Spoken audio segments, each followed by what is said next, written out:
स्वागत है प्यारे साथियों आप सभी लोगों का आरआरबी ग्रुप डी के सीबीटी परीक्षा में, जिसमें प्रीवियस ईयर की श्रृंखला में मैं आपके साथ 15 सेट की ये श्रृंखला आपके मध्य में साझा कर रहा हूं, जिसमें हम लोगों ने इसके पहले 12 सेट नंबर 12 तक हम लोगों ने बिल्कुल क्रमवार है ना देखा है, जिसमें प्रश्न और उत्तर, और ख़ास तौर पे इस श्रृंखला में मैं जीके और जीएस की ही चर्चा कर रहा हूं, जीके और जीएस की। इसमें आयोग के पूछे गए सवाल और उत्तर टू द पॉइंट में इस पे चर्चा रख रहा हूं, इसलिए क्योंकि कम टाइम में आप प्रीवियस ईयर को अगेन टू अगेन रिवीजन कर सकें। बाकी इसको डिटेल में जानना है तो इस सेशन के में आपके लिए मैं क्लास भी लेकर आ रहा हूं, जिसमें पूरा डिटेलिंग क्लास आपको बिल्कुल निःशुल्क फ्री में रहेगा। तो आप इसे उम्मीद की ज्वाइन करेंगे और बेहतर रूप से देखेंगे और अपनी तैयारी को और अच्छा बनाएंगे। चलिए शुरू करते हैं श्रृंखला का। और पहला सवाल जो आपके सामने है, प्रश्न नंबर 2 से शुरू करते हैं, क्योंकि जीएस पे ही चर्चा करेंगे हम लोग। प्रश्न नंबर 2 है कि लूप किस प्रकार का गर्भ निरोधक के रूप में कार्य करता है। तो ये कार्य करता है, यह डिंब वाही नलिकाओं के मार्ग में को अवरुद्ध कर देता है। लूप यानी आईयूडी जो जन्म नियंत्रण उपकरण या गर्भ निरोधक जैसे छोटा कायल होता है, जिसमें अवांछित गर्भधारण को रोकने के लिए महिलाओं को गर्भाशय में डाला जाता है। तो एक प्रक्रिया होती है। नेक्स्ट सवाल पे बढ़ते हैं। अगला प्रश्न नंबर 5 है आपके सामने। देखो, इसके पिछले सेशन में मैंने राज्यसभा पे चर्चा की, राज्यसभा से फिर सवाल आया है सेम। उम्मीद की आप डिटेल व्याख्या देखे होंगे तो आप बिल्कुल सही लगाएंगे कि राज्यसभा में सदस्य जिन्हें राष्ट्रपति द्वारा साहित्य, विज्ञान, कला, समाज सेवा में उत्कृष्टता के आधार पर नामित करते हैं, तो कितने सदस्यों को? 12 सदस्यों को। अब राज्यसभा आप जानते हैं, राज्यसभा हमारा कैसा सदन है? अस्थायी सदन है। राज्यसभा कभी भंग नहीं होता है। राज्यसभा का सर्वप्रथम गठन कब हुआ? 1952 में हुआ। राज्यसभा में हमारे अधिकतम कुल कितनी सीटें हैं? 250। वर्तमान में कितनी है? 245। और उसमें से 12 सदस्य मनोनीत होते हैं। कितने क्षेत्रों में? 4। ये 4 क्षेत्र मैंने अंडरलाइन कर दिया है। और मनोनयन कौन करता है? राष्ट्रपति महोदय करते हैं। ठीक, तो उम्मीद आप इस बात को समझे होंगे। अगले सवाल पे चलते हैं। प्रश्न नंबर अगला है, नेक्स्ट प्रश्न है आपका प्रश्न नंबर 9। ये रहा कि ब्राइन के वैद्युत अपघटन के दौरान एक्स गैस उत्पन्न होती है, फिर एक्स गैस का उपयोग करके शुष्क बुझे हुए चूने Cl2 उत्पन्न करने के लिए किया जाता है। एक्स क्या है? तो एक्स इसमें है हाइड्रोजन। एक्स इसमें क्या है? हाइड्रोजन माना जाता है। अगले सवाल पे चलते हैं। नेक्स्ट प्रश्न है आपका प्रश्न नंबर 14। प्रश्न नंबर 14 ये रहा आपके सामने कि भारत सरकार के श्रम एवं रोजगार मंत्रालय के तहत विधि द्वारा निर्मित एक स्वायत्त निकाय ESIC का पूर्ण रूप क्या है? तो इसका पूरा नाम है एम्प्लॉइज स्टेट इंश्योरेंस कॉरपोरेशन, यानी एक सरकारी संगठन है जो कर्मचारी और उनके परिवारों को चिकित्सा और वित्तीय सहायता देता है। ध्यान में रखना, ये जो संगठन है ये सरकारी कर्मचारियों को, उनके परिवारों को चिकित्सा और वित्तीय संगठन देता है, और ये योजना और रोजगार मंत्रालय के अधीन काम करता है। ये भी ध्यान रखना किसके अधीन कार्य करता है। नेक्स्ट सवाल है, किस प्राणी ऊतक में चपटी कोशिकाएं होती हैं? तो वो है आपका सल की उपकला में। कोशिकाएं एक तरह से कैसी रहती हैं? चपटी नुमा रहती हैं। नेक्स्ट सवाल है आपका प्रश्न नंबर 15। पीवी सिंधु ने किस वर्ष स्विट्जरलैंड के बासेल में फाइनल में थाईलैंड के बुसानन ओंगबामरूफान को हराकर स्विस ओपन सुपर 300 बैडमिंटन प्रतियोगिता जीती थी? तो था 2022 में उन्होंने ये कीर्तिमान स्थापित किया था। अगले सवाल पे आते हैं। प्रश्न नंबर नेक्स्ट प्रश्न है आपका जीएस का प्रश्न नंबर 20। तो ये सवाल रहा प्रश्न नंबर 20 पर आते हैं।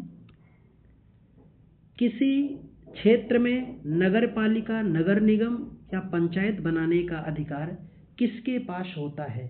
तो ये अधिकार राज्य सरकार के पास होता है और सारे नियम शर्तें जो है राज्य सरकार का राज्य विधानमंडल ही तय करता है। ठीक है, नगर पालिका जिसका संवैधानिक स्वरूप आया किससे? 74वां संविधान संशोधन से। इसके पहले की क्लास में मैंने इस पर कई लेक्चर दिया है, कई व्याख्या दिया है और उन व्याख्याओं को केवल ईमानदारी से अगर आप देख लेंगे तो स्वाभाविक है आपके सवाल गलत नहीं होंगे, बिल्कुल सही हो जाएंगे। अगले प्रश्न पे बढ़ते हैं, प्रश्न नंबर 23। प्रश्न नंबर 23 ये रहा, 1919 में जालियांवाला बाग हत्याकांड की घटना की जांच के लिए भारत सरकार के द्वारा किस आयोग का गठन किया गया था? तो वो था हंटर आयोग। और आप जानते हैं कि ये घटना खूब जानी जाती है। 13 अप्रैल 1919 को बड़ी निशंसनीय घटना हुई थी, जिसमें नेता जो थे पंजाब में बैसाखी के दिन सैफुद्दीन किचलू और सतपाल की गिरफ्तारी का विरोध हो रहा था और जनरल डायर ने ऐसा कार्य किया जिसे आज भी लोग भूल नहीं सकते हैं। और इसी के विरोध में अंग्रेजों ने एक कमेटी गठित किया था, हंटर कमेटी, और इस कमेटी ने अपनी रिपोर्ट कब प्रकाशित की थी? तो ध्यान रखना, 26 मई 1920 को अपनी रिपोर्ट प्रकाशित की और रिपोर्ट में ऐसा कुछ डाटा पेश किया जो हमारे भारत के हृदय को और भी बिल्कुल क्या किया, वेदना का कार्य किया और दर्द और तकलीफ पहुंचाने का कार्य किया, क्योंकि ये अंग्रेजों का, इसमें कुल 8 सदस्य थे, 5 अंग्रेज और 3 भारतीय सदस्य को शामिल किया गया था। नेक्स्ट सवाल पे आते हैं, प्रश्न नंबर 27 है, अवक्षेपण अभिक्रिया के बारे में कौन सा कथन सत्य है? तो इसके संदर्भ में है कि एक बिलीय लवण बनाता है। एक क्या बनाता है? बिलीय लवण बनाता है। नेक्स्ट सवाल है, प्रश्न नंबर 28, स्पंदन गतियां जिसमें नाड़ी स्पंद नब्ज कहा जाता है क्यों महसूस होती हैं? तो होती हैं धमनियों में प्रवाहित रक्त के कारण महसूस होती हैं। अगला सवाल है, नेक्स्ट, परमाणु त्रिज्या के सही बढ़ते क्रम का चयन करें। तो इसका आंसर हो जाएगा राइट डी फॉर दिमागे मोर। प्रश्न नंबर 30 पे आते हैं, जैव प्रक्रमों के अनुरक्षण प्रक्रमों की आवश्यकता क्यों होती है? तो होती है क्षति और विघटन को रोकने के लिए इनकी आवश्यकता होती है। नेक्स्ट प्रश्न पे बढ़ते हैं, जीएस के अगले सवाल पे आते हैं। अगला प्रश्न है 34। प्रश्न नंबर 34 है जो आपके बिल्कुल सामने है, जैनियों की सार्वभौम प्रार्थना नवकार मंत्रों में नमो अरिंतराण का शाब्दिक अर्थ क्या है? तो इसका बिल्कुल राइट आंसर हो जाएगा कि मैं उन सभी आत्माओं को नमन करता हूं जो अपने सभी गति कर्मों से मुक्त हो गई हैं। जैन धर्म आप जानते हैं जिसका अर्थ होता है विजेता, जिसमें कुल 24 तीर्थंकर थे, जिसके संस्थापक या पहले तीर्थंकर ऋषभ देव थे और वास्तविक संस्थापक माना जाता है किसको? महावीर स्वामी को। नेक्स्ट प्रश्न नंबर 39 पे आते हैं, प्रश्न नंबर 39 है आपके सामने, फ्लेमिंगो के दाएं हाथ का नियम किसी गतिमान चालक में प्रेरित धारा की दिशा को बताता है? तो ये है चुंबकीय क्षेत्र की, है ना, इनके दाएं हाथ का नियम चुंबकीय क्षेत्र में किसी गतिमान चालक की प्रेरित धारा को बताता है। अगले प्रश्न पे आते हैं, प्रश्न नंबर 43। ये रहा सवाल आपके सामने, प्रश्न नंबर 43, गणतंत्र दिवस परेड पर किस राज्य की झांकी का विषय एंग्लो अबोर युद्धों पर आधारित था? तो वो था आपका अरुणाचल प्रदेश, है ना। इस समय 73वां गणतंत्र दिवस मना रहे थे हम लोग 2022 में। अगले सवाल पे चलते हैं, प्रश्न नंबर 44 आपके सामने है, निम्न में से किस यौगिक में केवल एक कार्बन या कार्बन का आबंध होता है? तो वह है आपका ईथेन। ईथेन संरचनात्मक रूप से सबसे सरल हाइड्रोकार्बन है जिसमें एक कार्बन कार्बन का बंधन होता है। अगले सवाल पे आते हैं प्यारे साथी। नेक्स्ट प्रश्न आपका है प्रश्न नंबर 49, तो मैथ का सवाल है प्रश्न नंबर 50, ये बिल्कुल रहा आपके सामने। माइक्रो फाइनेंस इंस्टीट्यूट नेटवर्क को भारतीय रिजर्व बैंक के द्वारा non banking financial company micro finance institutions के लिए भारत में सबसे पहले स्वनियामक संगठन के रूप में मान्यता दी गई थी 2014 में। कब मान्यता दी गई? 2014 में मान्यता दी गई थी। नेक्स्ट सवाल है प्रश्न नंबर 51, करंट का है, पुराना डाटा है। 2022 में सामुदायिक सशक्तिकरण के लिए 50 वर्ष करने के लिए बेयरफुट कॉलेज का मुख्यालय कहाँ स्थित है? तो वो है आपका राजस्थान में स्थित है, राजस्थान में। और इसकी शुरुआत हुई थी बैंकर राय ने 1972 के लगभग में की थी। अगला प्रश्न है प्रश्न नंबर 52, 1970 के दशक में किस बांध के निर्माण के लिए निर्वासित किए गए लोग अभी भी उन्हें प्रदान किए जाने वाले लाभों को प्राप्त करने के लिए संघर्ष कर रहे हैं? तो वो था तवा बांध। और ये बांध मध्य प्रदेश के होशंगाबाद जिले में है, जहाँ के विस्थापित लोगों को आज भी है ना सरकार वादा करके गुमराह कर रही है। अगले सवाल पे बढ़ते हैं। नेक्स्ट सवाल है प्रश्न नंबर 57। ये रहा प्रश्न नंबर 57। प्रकाश संश्लेषण के दौरान संश्लेषित कार्बोहाइड्रेट को किस रूप में संचित किया जाता है? तो इसे स्टार्च के रूप में संचित करते हैं। अगले प्रश्न पे आते हैं प्यारे साथी। नेक्स्ट प्रश्न है प्रश्न नंबर 61। प्रश्न नंबर 61, निम्न में से कौन सा तत्व दूसरे समूह से संबंधित है? तो वो है आपका बेरिलियम, है ना। ऑप्शन ए बिल्कुल राइट हो जाएगा। बेरिलियम आवर्त सारणी के समूह 2 की एक चांदी जैसे सफेद चमकदार अपेक्षाकृत नरम धातु मानी जाती है। इन सवालों से क्या होगा कि बार बार मैं बार बार कह रहा हूँ ना कि इन सवालों को आपको रट लेना है, क्योंकि ये सवाल दोहरान भी हो रहे हैं। और अगर आपने पूरा सेट को देखा होगा तो आपको खूब अच्छे से समझ में ये बात आ रही होगी। ठीक, प्रश्न नंबर 65 पे आते हैं, जो लगभग 4 बार पूछा जा चुका है। अभी हम लोग 13वीं प्रैक्टिस सेट पे हैं। अभी तक में लगभग 4 बार ये सवाल मैं आप इसको फेस कर चुका हूँ। अब सोचो कि अब आयोग अगर बार बार पूछ रहा है और उसके बाद भी आप सवाल नहीं देख रहे हो, तो कहीं ना कहीं आपकी तैयारी में कुछ न कुछ कमी है। कौन सा कथन सही है? सही कथन की पहचान करना। लार का पीएच मान कितना होता है? 6.2 से 8 तक। अब पीएच मान जो होता है जिसका स्केल 0 से लेकर के 14 तक होता है, 0 से लेकर 14 तक होता है। जिसका पीएच मान 7 से कम होता है वो अम्लीय होता है, जिसका 7 से अधिक होता है वो क्षारीय होता है, जिसका 7 होता है वो उदासीन होता है। क्या होता है? उदासीन। और ये सब पूछा जा चुका है। अगला सवाल है कि रानीखेत हिल स्टेशन भारत के किस राज्य में स्थित है? अब इससे आसान सवाल क्या हो सकता है? उत्तराखंड में, है ना। रानीखेत कहाँ पर है? उत्तराखंड के अल्मोड़ा जिले में एक प्रसिद्ध एक हिल स्टेशन है और जिसकी ऊंचाई लगभग 1869 मीटर के लगभग मानी जाती है। नेक्स्ट सवाल पे आते हैं प्रश्न नंबर 68। भारतीय विज्ञापन मानक परिषद का उपभोक्ता शिकायत निकाय निम्नलिखित में से कौन सा है? तो ये है आपका उपभोक्ता शिकायत परिषद, CCC, है ना। आचार संहिता और विज्ञापन नैतिकता के किसी भी उल्लंघन के संबंध में उपभोक्ता और आम जनता को प्राप्त शिकायतों की यही जांच करता है। नेक्स्ट सवाल पे आते हैं प्रश्न नंबर 69।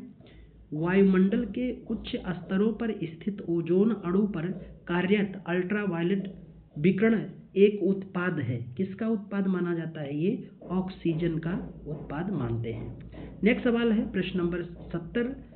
यदि 2 समानांतर सीधे चालकों में धारा के प्रवाह की दिशा समान है तो उत्पन्न चुंबकीय क्षेत्रों की दिशाएं कैसी होंगी? तो वो एक दूसरे के विपरीत मानी जाती हैं, एक दूसरे के विपरीत होती हैं। प्रश्न नंबर बढ़ते हैं 71 पे। प्रश्न नंबर 71 है, निम्नलिखित में से किस स्थान पर ध्रुवीय या ध्रुवीय उपग्रह प्रक्षेपण यान PSLV C-52 EOS-4 उपग्रह को प्रक्षेपित किया गया था? तो ये श्रीहरिकोटा से। श्रीहरिकोटा द्वीप जो है ये किस झील के बगल में स्थित है? पुलिकट झील के बगल में। और पुलिकट झील का विस्तार, पुलिकट एक लैगून झील है और भारत की दूसरी सबसे बड़ी खारे पानी की झील है और इसका विस्तार आंध्र प्रदेश और तमिलनाडु राज्य में है। ये कई बार पूछा जा चुका है। नेक्स्ट सवाल पे बढ़ते हैं। अगला प्रश्न है जीएस के अगले सवाल पर हम लोग आते हैं और अगला सवाल है प्रश्न नंबर 78। उच्च न्यायालय के क्षेत्राधिकार को किसी केंद्र शासित प्रदेश तक बढ़ाने या उससे बाहर करने का अधिकार किसके पास होता है? तो हम लोग इस सब को जानते हैं कि भारत की संप्रभुता किसके पास है? संसद। संसद किसे कहते हैं? तो भारत की सर्वोच्च विधायी संस्था, भारत की सर्वोच्च विधायी संस्था को क्या कहा जाता है? तो भारत की सर्वोच्च विधायी संस्था को संसद कहते हैं, और संसद का पुराना नाम ही क्या है? संविधान सभा कहते हैं, है ना। संसद के 2 सदन हैं, लोकसभा राज्यसभा, और 3 अंग हैं, लोकसभा राज्यसभा और राष्ट्रपति। तो भारत में लगभग जितने केंद्र स्तर पे परिवर्तन है वो सब के सब कौन करती है? संसद करती है। नेक्स्ट सवाल पे बढ़ते हैं प्यारे साथी। अगला प्रश्न ये रहा आपके सामने, प्रकाश पुंज का पथ उस विलयन के माध्यम से दिखाई देता है जिसमें कणों का आकार अपेक्षाकृत बड़ा होता है, तो वो है कोलाइडी, कोलाइडी विलयन के रूप में। अगले सवाल पे आते हैं, प्रश्न नंबर 83 है, किसी विद्युत परिपथ में विद्युत ऊर्जा के क्षय होने की दर को क्या कहा जाता है? तो इसे हम लोग जानते हैं विद्युत शक्ति के नाम से जाना जाता है, विद्युत शक्ति। अगला सवाल है, नेक्स्ट सवाल पे बढ़ते हैं, प्रश्न नंबर 85 है, निम्न में से किस भारतीय टीम ने कॉमनवेल्थ गेम्स 2022 में स्वर्ण पदक जीतकर, कॉमनवेल्थ गेम में इस आयोजन में भारत को स्वर्ण पदक जीतकर इतिहास रच दिया था? तो वे थे महिला फोर्स लान वर्ल्ड्स टीम ने इतिहास रचा था, और राष्ट्रमंडल खेल ब्रिटेन के बर्मिंघम में आयोजित किया गया था। अगले सवाल पे बढ़ते हैं, खूब प्रसिद्ध सवाल है और सबसे आसान है, सुंदरबन बायोस्फीयर रिजर्व किस राज्य में है ना? तो हम सभी जानते हैं पश्चिम बंगाल में। विश्व का सबसे बड़ा डेल्टा कौन सा है? सुंदरबन डेल्टा, जो गंगा और ब्रह्मपुत्र नदी के मध्य इस डेल्टा का निर्माण होता है, जहाँ की कृषि बहुत ही बेहतर और अमूलचूल होती है। अगले सवाल पे आते हैं, प्रश्न नंबर 88 पर। मैंने प्यारे साथी इस पर भी एक क्लास बनाई है शास्त्रीय भाषा पर, अगर आप देख लेंगे तो आपको वर्तमान की 11 शास्त्रीय भाषा के बारे में बहुत आसान और ट्रिक के द्वारा मैंने बताया है। 2008 में शास्त्रीय भाषा के रूप में मान्यता प्राप्त करने के बाद शास्त्रीय तेलुगु विशिष्ट अध्ययन केंद्र की स्थापना किस संस्थान के अंतर्गत की गई थी? तो ये स्थापना किया गया था भारतीय भाषा संस्थान मैसूर के अंतर्गत स्थापित किया गया था। तो अब एक ध्यान रखना कि भारत में अभी वर्तमान में कितनी शास्त्रीय भाषाएं हैं, तो मैंने आपको बताया कि अभी 11 शास्त्रीय भाषाएं हमारी हैं। नेक्स्ट सवाल पे बढ़ते हैं, अगला सवाल है प्रश्न नंबर 89, फ्यूज के रूप में प्रयुक्त तंतु अत्यधिक धारा प्रवाहित करता है, किस रूप में? तो गल जाता है, प्रवाहित होने पर यह क्या हो जाता है? गल जाता है। नेक्स्ट सवाल है प्रश्न नंबर 92 पे, प्रश्न नंबर 92, फरवरी 2022 में विक्रम साराभाई अंतरिक्ष केंद्र के नए निदेशक के रूप में किसे नियुक्त किया गया था? तो उस समय नियुक्त किए गए थे डॉक्टर एस उन्नीकृष्णन नायर नियुक्त किए गए थे। प्रश्न नंबर 93 है कि निम्नलिखित में से कौन सा यौगिक चक्रीय और असंतृप्त है? तो वह है आपका बेंजीन, बेंजीन। नेक्स्ट सवाल है, नेक्स्ट सवाल पे आते हैं, अगला प्रश्न है ये आपके सामने, मानव शरीर का अनाक्षी श्वसन कहाँ हो सकता है? तो ये होता है कोशिकाओं के कोशिका द्रव में होता है। मनुष्य वायुव्य श्वसन और साइटोप्लाज्म के तरल भाग में होता है। इसके विपरीत एरोबिक श्वसन के अधिकांश ऊर्जा माइटोकॉन्ड्रिया में ही होते हैं। नेक्स्ट सवाल पे बढ़ते हैं, प्रश्न नंबर 96 है, बड़ा है पर सवाल आसान है, गोलीय दर्पण के मुख्य अक्ष के संदर्भ में कौन सा कथन सही है? तो कि मुख्य अक्ष एक काल्पनिक रेखा है जो दर्पण के दोनों ओर विस्तृत होती है, बिल्कुल सही है। मुख्य वक्षता केंद्र फोकस ध्रुव ओर से गुजरता है, गलत है। वक्रता दर्पण मुख्य अक्ष वक्रित है, गलत। तो ऑप्शन ए इसका बिल्कुल राइट आंसर हो जाएगा। और इस तरह से नेक्स्ट सवाल पे बढ़ते हैं, अगला प्रश्न है, निम्न में से किस राज्य या केंद्र शासित प्रदेश में 0% वन क्षेत्र है? तो वो है आपका लक्षद्वीप, जिन्हें हम लोग लाखों का द्वीप भी कहते हैं, और ये अरब सागर में है। इसे हम लोग अरब सागर का सबसे बड़ा द्वीप कहते हैं, लक्षद्वीप। और ये हम लोग पढ़ते हैं 9 डिग्री चैनल और 8 डिग्री चैनल। 9 डिग्री चैनल जो है मिनिकाय को, कावर्ती को मिनिकाय से अलग करता है, और 8 डिग्री चैनल जो है वो मिनिकाय को लक्षद्वीप से अलग करता है। इन डाटा को भी ध्यान रखना। नेक्स्ट सवाल बढ़ते हैं, और ये आज का सेकेंड लास्ट सवाल है, इस सेट का सेकंड लास्ट सवाल है कि पहली पंचवर्षीय योजना कब शुरू की गई। अब इससे आसान सवाल क्या हो सकता है, 1951 से 56 तक, है ना, पहली पंचवर्षीय योजना शुरू की गई। और इस प्रैक्टिस सेट का आखिरी सवाल है जो अभी चल रही श्रृंखला, 6 से 14 वर्ष की आयु के बीच माता पिता अभिभावक को अपने बच्चों के लिए शिक्षा के अवसर प्रदान करना चाहिए और यह शिक्षा अधिकार अधिनियम कानून का हिस्सा कब बना। तो ये बना 2009 में। और हम लोग पढ़ते हैं कि इसके लिए क्या किया गया, हमारी शिक्षा को मौलिक अधिकार में जोड़ा गया और इसके लिए अनुच्छेद 21 खंड ए, है ना, अनुच्छेद 21 खंड ए के माध्यम से किया गया और इसे जोड़ा गया था 86वां संविधान संशोधन अधिनियम 2002 के माध्यम से। तो शिक्षा हमारा कैसा है, मौलिक अधिकार हो चुका है। तो ये सेशन आप ज्वाइन कीजिए, कई बार देखिए, मैं इतना ही सलाह दूंगा, व्यक्तिगत बार बार अगेन टू अगेन देखिएगा और जितनी बार रिवीजन होगा आपका कॉन्फिडेंस बेहतर होगा और अपनी तैयारियों के प्रति आप बहुत परिपक्व होंगे। तो मिलते हैं अगले श्रृंखला में, तब तक के लिए बहुत बहुत धन्यवाद।